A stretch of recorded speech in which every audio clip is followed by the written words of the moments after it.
I'm Eliza Thompson, 32, and last Sunday's family dinner changed everything. When my mother called me broke and a disappointment in front of everyone, I just smiled. Little did she know, I had discovered her decades-long betrayal that morning, and by the end of the night, our entire family would never be the same again. Hey there, YouTube family! Before I dive deeper into how my world turned upside down that Sunday evening, I'd love to know where you're watching from. Drop your location in the comments below. If you enjoy family drama stories with unexpected twists, please hit that like button and subscribe to my channel. Trust me, what happened next in my family's perfect facade will shock you. It's the kind of justice that makes you believe in karma. Let's continue. Growing up in Westchester County, New York, my family projected the image of suburban perfection. My father, Richard Thompson, built a successful law firm from the ground up. My mother, Diane, was the quintessential socialite who chaired charity events and maintained our family's status in local high society. My older brother Marcus followed in our father's footsteps, becoming a corporate attorney with a corner office in Manhattan. Then there was me, the family's supposed black sheep. From childhood, I was different. While Marcus excelled in debate club and mock trial, I gravitated toward art and writing. My mother's disappointment was palpable from early on. Creativity doesn't pay the bills, Eliza, she'd remind me constantly. My father, though quieter about it, clearly favored Marcus and his traditional career path. Despite the pressure, I pursued my passion for photography after college, establishing a small but growing business capturing weddings and family portraits. I lived modestly in a tiny Brooklyn apartment, far from the sprawling homes of Westchester. Each family gathering became a battlefield where my life choices were scrutinized and compared unfavorably to Marcus's achievements. "When are you going to get a real job?" my mother would ask, not bothering to hide her disdain. "Your brother just made partner, and you're still taking pictures of strangers getting married." What hurt most was how my accomplishments were minimized. When my photography was featured in a small gallery showing, my mother dismissed it as just a hobby. When I booked a major client, it was lucky break rather than the result of years of hard work. My father would occasionally defend me with a half-hearted, "Leave her be, Diane," but never with any real conviction. Family dinners became monthly ordeals I dreaded but attended out of obligation. My parents' sprawling colonial home, once a source of comfort, transformed into a stage where I played the role of disappointing daughter. Marcus, for his part, seemed uncomfortable with our mother's treatment of me but rarely intervened, preserving his golden child status. Last month, I landed a contract with a major lifestyle magazine, a breakthrough that could elevate my career significantly. I had been working toward this opportunity for years, building my portfolio and network meticulously. When I called to share the news, my mother's response was predictable: "That's nice, dear, but don't get your hopes up. These things fall through all the time." What my family didn't know was that beneath my seemingly struggling artistic life, I had been quietly building something substantial. My photography business had expanded beyond weddings to commercial work, bringing in a steady income that allowed me to save and invest. I lived simply not out of necessity but by choice, valuing experiences over possessions. I had traveled to 12 countries, photographing everything from Parisian streets to Moroccan markets, building a portfolio and life rich in experiences if not luxury. The morning before that fateful Sunday dinner, I received an email from my accountant confirming that my business had officially crossed the six-figure revenue mark for the first time. After years of hustle, overnight editing sessions, and countless rejections, I had built something meaningful and sustainable. I decided to finally share my success with my family, hoping that perhaps now they would see value in my chosen path. As I prepared for dinner that evening, I felt a strange mix of pride and apprehension. I selected photos of my recent projects to show them, including behind-the-scenes shots from the magazine assignment. For once, I was eager for the family dinner, imagining, perhaps naively, that my mother might finally offer the approval I had long since stopped expecting but still secretly craved. Little did I know that this dinner would reveal far more than my professional success. The carefully maintained Thompson family image was about to shatter, exposing secrets that had been buried for decades. And my mother's dismissal of me as broke would be the least shocking revelation of the evening. The Sunday morning before the family dinner began like any other. I was preparing my portfolio to show my family my recent achievements when my phone pinged with an email notification. It was from 23andMe, the DNA testing company.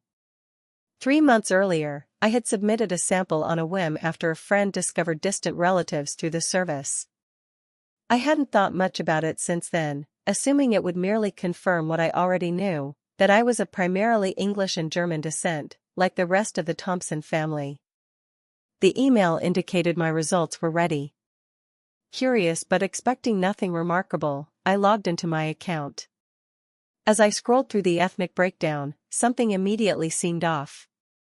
According to the results, I was 25% Italian, a heritage that had never been mentioned in our family history.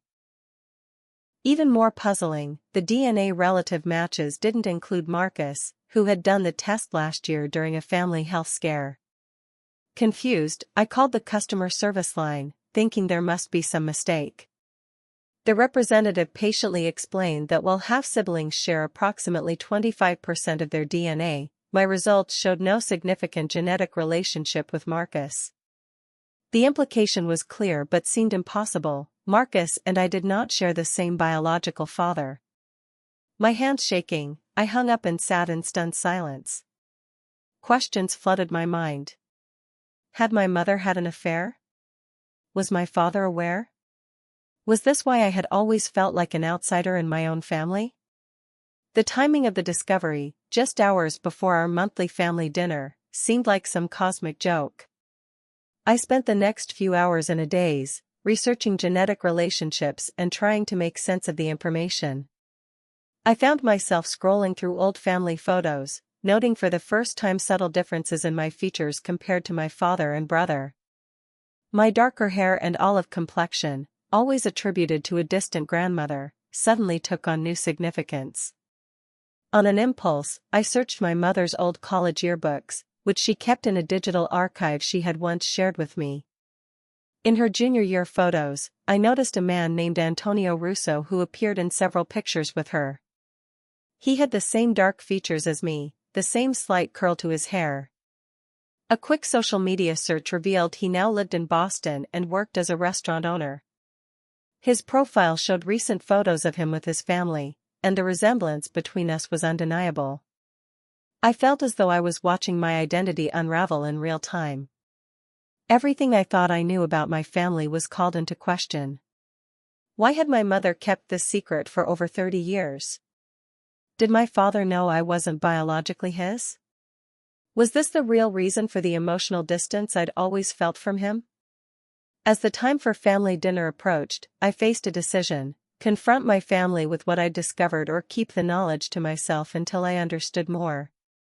Part of me wanted to cancel, to take time to process this revelation before facing them. But another part, the part that had endured years of subtle and not-so-subtle put-downs, wanted answers. I decided to attend dinner as planned but would observe my family with new eyes. Perhaps I would notice things I had missed before. Perhaps there would be a right moment to broach the subject. Or perhaps I would hold on to this information until I had spoken with Antonio Russo and learned more about my biological heritage. I carefully selected an outfit, a simple black dress that projected confidence, and packed away my portfolio of recent work, no longer feeling the need for my family's validation. As I drove to Westchester, my mind raced with questions and scenarios.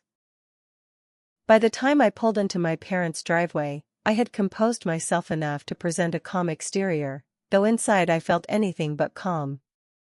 The stately colonial house loomed before me, its perfect symmetry and manicured grounds suddenly seeming like a metaphor for my family's carefully maintained facade. As I approached the front door, I took a deep breath, knowing that whatever happened inside would forever change my relationship with the Thompsons. The secret I carried would either be revealed tonight or continue to fester, but either way, I would never see my family the same way again. Throughout my life, my mother's dismissal of my choices had been relentless and systematic. Every achievement was minimized, every setback magnified. Looking back through the lens of my mourning discovery, I began to wonder if her treatment stemmed not from disappointment in my career path, but from something deeper, perhaps guilt, or fear that my differences might somehow expose her long-buried secret. The pattern had started early. In third grade, my art teacher entered my watercolor painting in a regional competition, where it won first place. When I proudly showed my mother the blue ribbon, she glanced at it and said, "That's nice, dear, but you should focus more on your math. You got a B on your last test." I remember carefully placing the ribbon in my keepsake box, the joy of recognition already fading. In high school, I became photography editor for the yearbook, spending hours in the darkroom developing images that captured our school's spirit. When the yearbook was published, my mother flipped through it quickly, commenting only on Marcus's many appearances as student body president and debate team captain. My photo credits went unmentioned. College brought more of the same. I was accepted to NYU's competitive art program, but my parents insisted I major in business as a backup plan. I compromised with a double major, working twice as hard to pursue both paths. My father paid my tuition without complaint but often reminded me that Marcus had earned a partial scholarship to Columbia. Even after graduation, when I began building my photography business, the dismissals continued. At my first small solo exhibition in a Brooklyn cafe, my mother attended but spent most of the evening talking about Marcus's recent promotion.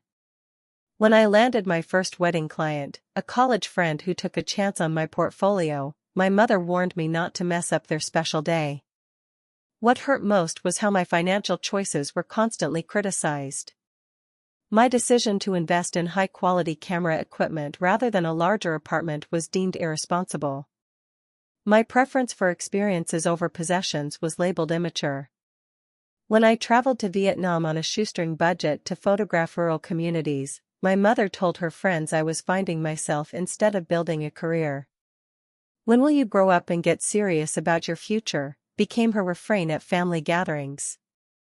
"You can't live like a college student forever." What she never acknowledged was that I was serious about my future, just not the future she had envisioned for me.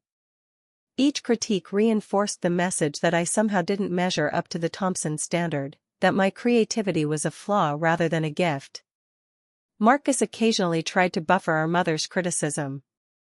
"Mom, Eliza's doing fine," he would interject. "Not everyone wants the corporate grind."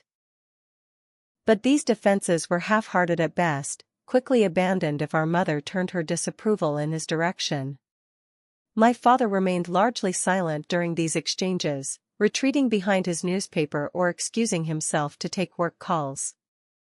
Now I wondered if his emotional distance was tied to doubts about my paternity. Had he always known? Had he seen me as a living reminder of my mother's infidelity?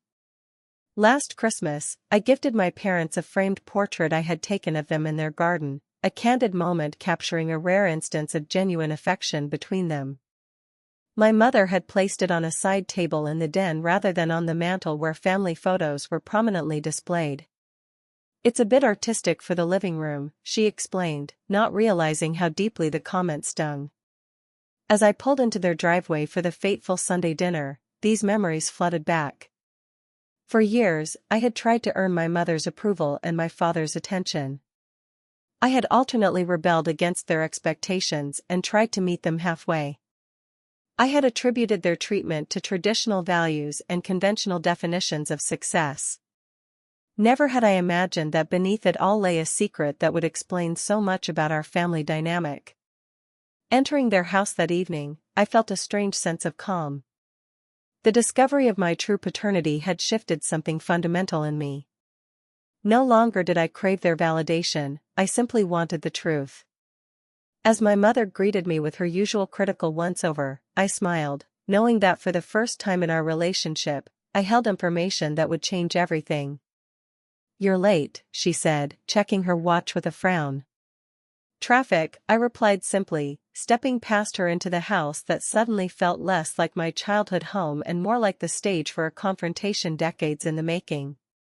The dining room was exactly as it had always been, immaculately set with the good china, crystal glasses catching the light from the chandelier, and fresh flowers arranged precisely in the center of the table.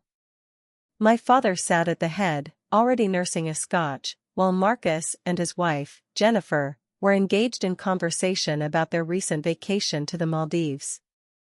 The scene of upper-class normalcy felt surreal against the backdrop of what I now knew. "Eliza," my father nodded, barely looking up from his drink. "Glad you could make it." I took my usual seat, the one that had been mine since childhood, furthest from my father and directly across from Marcus, as if the seating arrangement itself was a metaphor for my place in the family hierarchy. "Wine?" my mother offered, already pouring without waiting for my response. "Actually, I'll just have water tonight," I replied, wanting to keep a clear head. This small deviation from routine earned me a raised eyebrow. "Cutting back?" she asked, her tone suggesting this was yet another disappointing choice. "I suppose that's necessary on a photographer's budget." Marcus shot me an apologetic glance as our mother launched into her usual interrogation about my life. How was business? Had I considered the teaching position at the community college her friend had mentioned? Was I still in that tiny apartment? I answered each question calmly, neither defending my choices nor giving her the reaction she seemed to expect. This new approach clearly unsettled her, and she pressed harder. "I saw Cynthia Miller at the club yesterday," she said, serving the roast with practiced precision. "Her daughter just bought a condo in Manhattan. Apparently, investment banking has its rewards." She paused, letting the comparison hang in the air. "Meanwhile, you're still..." "Actually, Mom," I interrupted, "I wanted to share some news. The magazine contract I mentioned came through. It's a 6-issue deal, and the advance alone is substantial." "Well, that's unexpected," she said, recovering quickly. "Though I imagine it's just a temporary arrangement. These creative industries are so fickle." "It's a stepping stone," I replied evenly. "My business crossed 6 figures this year." A moment of silence followed this announcement. Marcus looked genuinely pleased, while my father's expression showed a flicker of surprise before returning to its usual impassivity. My mother, however, was not so easily impressed. 6 figures? In revenue, I assume, not profit. After expenses and taxes, you're probably barely breaking even. Really, Eliza, at your age, you should have more stability. That's when she said it, the words that would trigger everything that followed. "The truth is, you're broke. A creative with a camera and illusions of success. It's disappointing to see you still struggling while your brother has built a real life." I laughed. The sound was so unexpected in the tense atmosphere that everyone froze, forks suspended midway to mouths. "What's funny about being financially unstable at 32, my mother demanded. "What's funny, Mom, is that you think you know me at all." I pulled out my phone and pulled up the 23andMe results. "I made an interesting discovery this morning." The color drained from my mother's face as I turned the screen toward her. "It seems I'm 25% Italian. Funny, I don't recall that being part of our family heritage. Even stranger, I don't appear to be genetically related to Marcus." My father set down his glass with such force that whiskey sloshed onto the pristine tablecloth. "What is this?" he demanded, his voice dangerously quiet. "I think Mom might be able to explain," I said, keeping my voice steady. "Perhaps she could tell us about Antonio Russo from her college days?" The silence that followed was absolute. My mother's hand trembled as she reached for her wineglass. Marcus looked between our parents, confusion giving way to shock as he processed the implication. "Diane?" My father's voice cracked on her name. "Richard, I can explain," she began, but he cut her off. "How long have you known?" he asked me, ignoring her completely.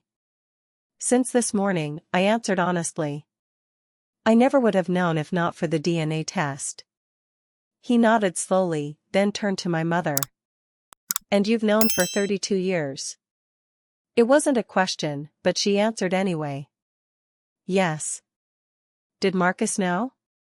I asked, looking at my brother. The genuine shock on his face answered before he could. No. God, Eliza, of course not. I wouldn't keep something like that from you. My father stood abruptly, his chair scraping against the hardwood floor. I need air, he said, and walked out onto the patio, closing the door firmly behind him.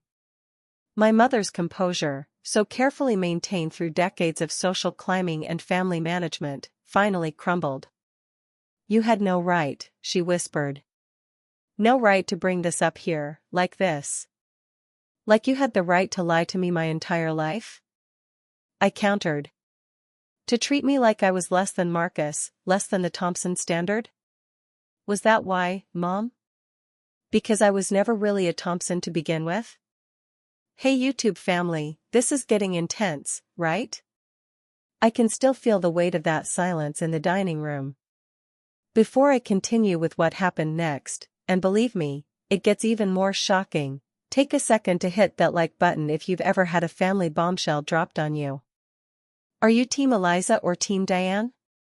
The truth about my mother's decades-long deception is about to come to light, and the aftermath will change our family forever. Stay with me, I'll be right back after this brief pause to share how my father reacted when he came back inside. My mother's face had transformed from shock to anger. You have no idea what you're talking about, she hissed, trying to regain control of the situation. This is exactly why I've always worried about you, Eliza. You're impulsive, dramatic. Stop it, Marcus interrupted, surprising us both. Mom, just stop. Answer the question. Is Eliza right about this? Jennifer, Marcus's wife, reached for his hand across the table, her expression a mixture of concern and fascination at the family drama unfolding before her. She had married into the Thompson family 5 years ago and had always treated me with kindness, sometimes seeming confused by the dynamic between my mother and me. My mother's shoulders slumped slightly, the first sign of defeat I'd ever seen in her. It was before we were married, she said quietly, addressing Marcus rather than me. Your father and I had broken up during our senior year of college. It was a brief involvement with someone else. When Richard and I reconciled, I discovered I was pregnant. And you never told him? Marcus asked, incredulous. I thought about it, she admitted. But we were young, just starting out. Richard had been accepted to law school. I was afraid. Afraid he would leave you, I finished for her. She nodded almost imperceptibly. By the time you were born, Eliza, we were married, settled. Richard was so happy to have a daughter. I couldn't bear to take that away from him, to destroy what we were building. So you let him believe a lie, Marcus said, his voice tight with disbelief. You let us all believe we were whole. I did what I thought was best for this family, my mother insisted, a flash of her usual authority returning. And it worked. We had a good life, didn't we? Your father built his practice, you followed in his footsteps, we had everything we wanted. Except honesty, I said. And what about me, Mom? Where did I fit into this perfect plan of yours? Because from where I'm sitting, it looks like you resented me every day for being living proof of your mistake. She flinched at the accusation. That's not true. I wanted you to be successful, to be secure. No, you wanted me to be invisible, I countered. Every time I showed any talent or passion that wasn't in line with the Thompson image, you shut it down. When I didn't look or act or think like a Thompson, you treated it as a personal failure, mine and yours. The patio door slid open, and my father stepped back into the dining room. His face was composed, but his eyes were red-rimmed. He had always been the emotional center of our family, though he kept those emotions carefully contained. Richard, my mother began, reaching toward him. He held up a hand to stop her. Not now, Diane. He turned to me instead. Have you contacted him? This Antonio? I shook my head. No. I only found out this morning. I wanted to talk to all of you first. He nodded, seeming to appreciate this small courtesy. And what do you intend to do now? The question surprised me. In the shock of discovery and confrontation, I hadn't thought beyond this moment. I don't know, I admitted.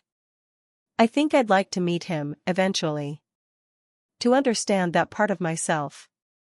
My father nodded again, his expression unreadable. Then he turned to my mother. 32 years, Diane. More than half our marriage built on a fundamental lie. His voice was calm but carried an undercurrent of tightly controlled fury. Did you ever intend to tell me? To tell any of us? I thought about it, she said weakly. Many times over the years. But it never seemed like the right moment. And then so much time had passed. That the truth no longer mattered, he finished, his tone scathing. Or that you thought you'd gotten away with it? Marcus cleared his throat. Dad, maybe we should all take some time to process this before saying things we might regret.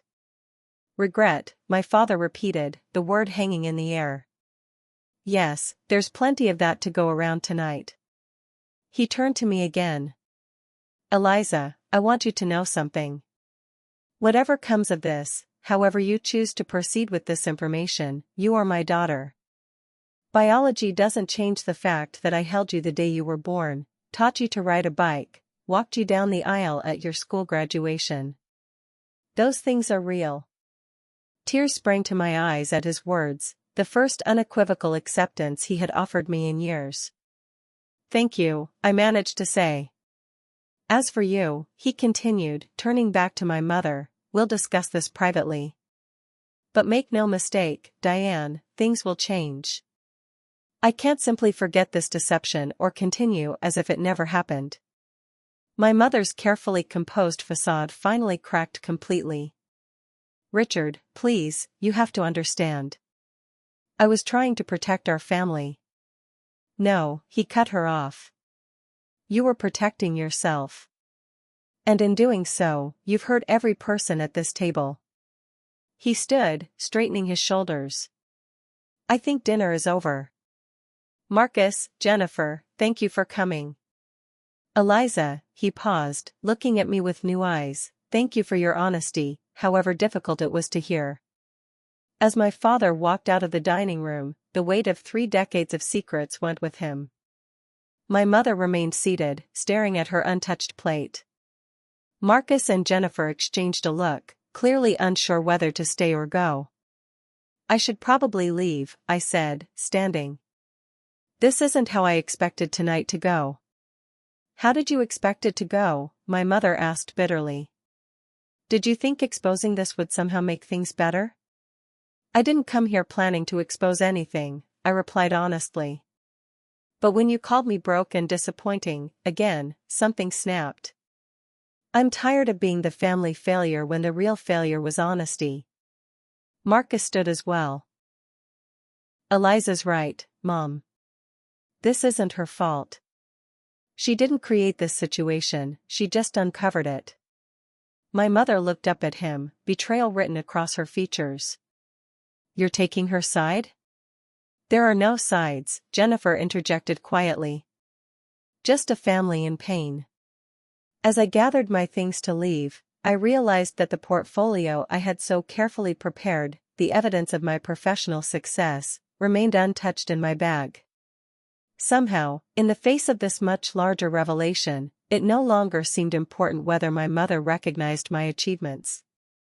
The validation I had sought for so long paled in comparison to the truth that had finally been spoken.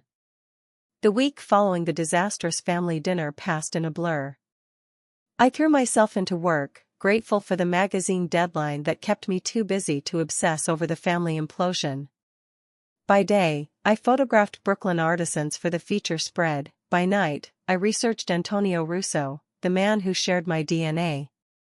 His restaurant, Russo's Trattoria, had been a Boston fixture for 20 years.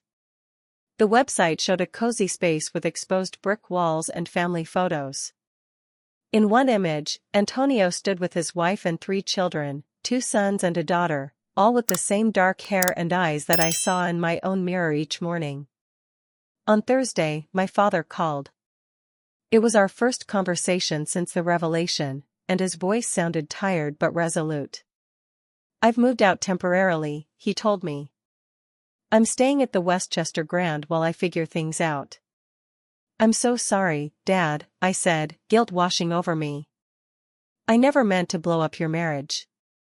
"You didn't," he assured me. "Your mother did that 32 years ago. You just brought the truth to light." He paused. "I've been thinking a lot about how I've treated you over the years. I always felt a distance between us that I couldn't explain.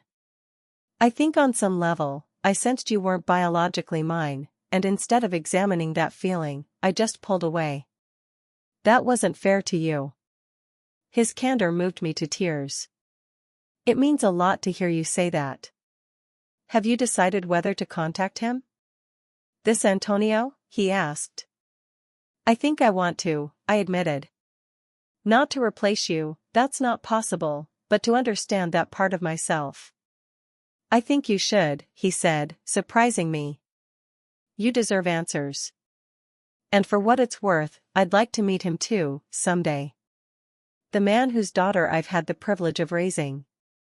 After we hung up, I felt a weight lift from my shoulders. Whatever happened with my mother, my relationship with my father had the potential to heal and deepen in ways I hadn't thought possible. Marcus called the next day. "Mom's a mess," he reported. "She keeps saying everything's ruined and it's your fault." He sighed heavily. I told her that's not fair. "This is on her, not you." "How are you doing with all this?" I asked, realizing I hadn't considered how the revelation affected his sense of family. "Honestly? I'm angry. At Mom, mostly. But also confused about what this means for us going forward." He paused. "But one thing's clear, you're still my sister. Full, half, whatever. That doesn't change." By Sunday, I had drafted and deleted a dozen emails to Antonio Russo. How does one begin such a message? "Hello, you don't know me, but my mother kept your existence a secret from me for my entire life?" Every approach seemed inadequate to the magnitude of the situation. Finally, I decided a direct approach was best. I wrote simply. "Dear Mr. Russo. My name is Eliza Thompson. I recently discovered through DNA testing that you and I are likely biologically related. My mother, Diane Matthews, now Thompson, was at Dartmouth with you in the early 90s. I believe you may be my biological father. If you're willing, I would appreciate the opportunity to speak with you about this. Sincerely, Eliza Thompson." I included my phone number and email address, then hit send before I could second-guess myself again. His response came the next morning, much faster than I had anticipated. "Eliza. Your email was unexpected but not unwelcome. Yes, I knew your mother at Dartmouth. I had no idea she was pregnant when we parted ways, and she never contacted me afterward. I would very much like to speak with you. Are you available for a video call this evening? Antonio." That night, I sat nervously in front of my laptop, waiting for the call to connect. When his face appeared on screen, the resemblance was startling. We had the same eyes, the same smile lines, even similar gestures as we spoke. He seemed equally struck by the similarities. "I have a daughter," he said wonderingly, after we'd been talking for an hour. "A grown daughter I never knew about." His expression darkened briefly. "Your mother had no right to keep this from both of us. She thought she was protecting her relationship with my dad, my other dad," I explained, feeling the strange duality of my new reality. And how is he taking this news? Antonio asked with genuine concern. Better than I expected. We're actually talking more openly than we have in years. I paused. He said he'd like to meet you someday. Antonio nodded thoughtfully. I'd like that too. A chance to thank him for raising you. We talked for hours that first night, discovering shared interests in photography. He was an amateur photographer himself, a mutual love of spicy food, and the same tendency to talk with our hands when excited. He told me about my half-siblings in Boston, Marco, Sophia, and Angelo, and his wife, Maria, who had been looking over his shoulder occasionally during our call, curious about this newfound family member. They'd love to meet you, he said. Whenever you're ready. No pressure. As we said goodnight, promising to speak again soon, I felt a sense of possibility I hadn't experienced before. My family was simultaneously falling apart and expanding in ways I couldn't have imagined. The next morning, I received a text from my mother, the first contact since the dinner. I'm seeing a therapist. Richard insisted. We need to talk when you're ready. I owe you an apology. It was more self-awareness than she had shown in years, perhaps ever. I texted back. I need more time. But I appreciate you reaching out. 2 days later, Marcus called again. You won't believe what happened, he said, sounding shocked. Mom called a family meeting, me, Jennifer, Dad on video from his hotel, and actually apologized. Like, a real apology, not one of those I'm sorry you feel that way non-apologies. She admitted she's been compensating for her guilt by being controlling and judgmental, especially toward you. Wow, I said, genuinely surprised. Did she seem sincere? Yeah, she did. She broke down completely. Said she's been living in fear for decades that her mistake would be discovered and she'd lose everything. And in trying to prevent that, she almost guaranteed it happened. He paused. She wants to know if you'll meet with her and her therapist next week. I considered the request. I'll think about it, I promised, not yet ready to commit. That weekend, I drove to Boston to meet Antonio and his family in person. The welcome was overwhelming, warm hugs from Maria, curious questions from my half-siblings, and a tour of the restaurant that had been in Antonio's family for generations. As we shared a meal prepared by Antonio himself, I noticed how easily the conversation flowed, how familiar these strangers somehow felt. You have his artistic eye, Maria observed, looking through my portfolio. Antonio always sees the beauty in unexpected places. And his temper, Sophia teased. Dad can't hide his feelings either. As Antonio walked me to my car later that evening, he said something that resonated deeply. Family is complicated, Eliza. Blood ties are just the beginning. The real connections are built through choice, through showing up for each other again and again. Your father, Richard, he chose to be your dad every day. That matters more than genetics. I nodded, understanding the truth in his words. I'm glad I found you, I told him. But I'm also grateful for the family I already had, complicated as it is. You have room in your heart for all of us, he assured me. And we all have room for you. Driving back to New York the next day, I felt a strange sense of peace beginning to form. My family had been built on a foundation of secrets, but perhaps we could rebuild on truth instead. The road ahead would be difficult, trust broken is not easily repaired, but for the first time, I could see a path forward that included honesty, acceptance, and possibly even healing. 6 months after the DNA test that shattered and then remade my family, we gathered again around my parents' dining table. The setting was familiar, but almost everything else had changed. My father had moved back home after 3 months of separation and intensive couples therapy with my mother. Their relationship was different now, more honest, more equal, with my mother working daily to earn back the trust she had broken. Marcus and Jennifer sat across from me, as always, but the tension that had once permeated our family meals was noticeably absent. Next to me sat Antonio, invited by my father in a gesture of reconciliation that had stunned us all.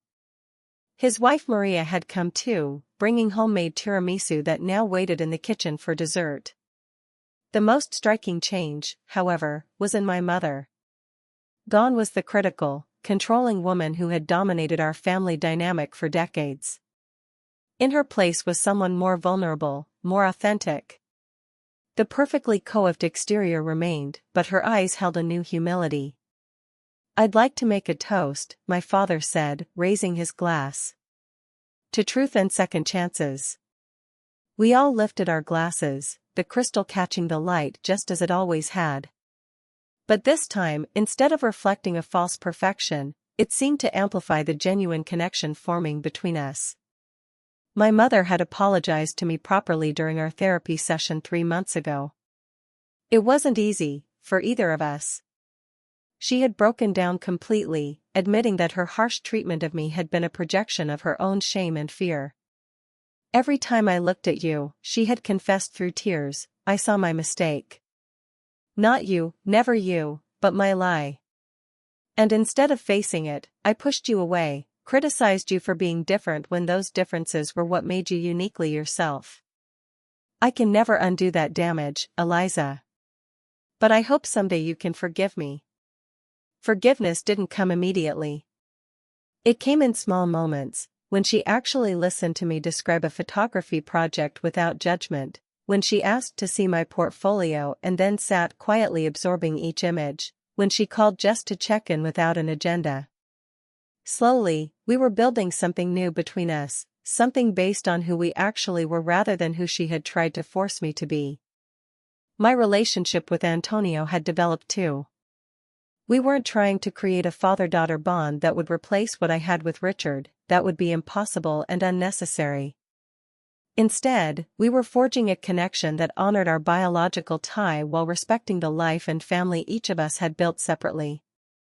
His children, my half-siblings, had welcomed me with curiosity and warmth. Sophia and I had become particularly close, discovering a shared love of vintage films and spicy food. As for my professional life, the magazine contract had indeed been a breakthrough. My work was now regularly featured in national publications, and I had hired 2 assistants to help manage the growing business. My mother had framed the cover of my first major spread and hung it prominently in the living room, a small gesture that meant more than she could know. "So," my mother said now, looking around the table, "Eliza has some news to share." All eyes turned to me. 6 months ago, this attention would have made me brace for criticism. Now, I felt only support. "I've been offered a book deal," I announced. "A collection of photographic essays on families, the ones we're born into and the ones we create for ourselves." The idea had come to me during those first turbulent weeks after the revelation. As I navigated my expanding and fracturing family connections, I had begun photographing other families with complex structures, blended families, chosen families, families separated by distance but connected by love. The project had been therapeutic for me and deeply meaningful to my subjects. "That's wonderful," Antonio said, his pride evident. "You've always had an eye for the truth behind the image." My father reached over and squeezed my hand. "I couldn't be more proud," he said simply. My mother, who once would have questioned the financial stability of such a project, just smiled. "You were never broke, Eliza, in any sense of the word. You've always been rich in talent and vision." I was too blind to see it. After dinner, as we moved to the living room for coffee, my mother pulled me aside. "I have something for you," she said, handing me a small package wrapped in tissue paper. Inside was a delicate silver locket. When I opened it, I found 2 tiny photographs, one of Richard holding me as a baby, the other of Antonio from his college days. "I kept this hidden all these years," she admitted. "It was my private acknowledgement of the truth. Now I want you to have it, a reminder that you've always been deeply loved, even when that love was imperfect or hidden." The gesture moved me deeply. It represented how far we had come, from secrets and judgment to truth and acceptance. Later, as the evening wound down, I found myself standing on the patio with both my fathers. The moment could have been awkward, but somehow it wasn't. We had all learned that family connections are both more fragile and more resilient than we had imagined. "Thank you," Antonio said to Richard, "for being the father she needed when I didn't know she existed."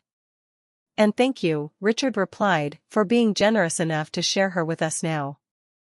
I looked between these two men, one who had raised me despite his unacknowledged doubts, the other who would have been part of my life if he'd been given the choice.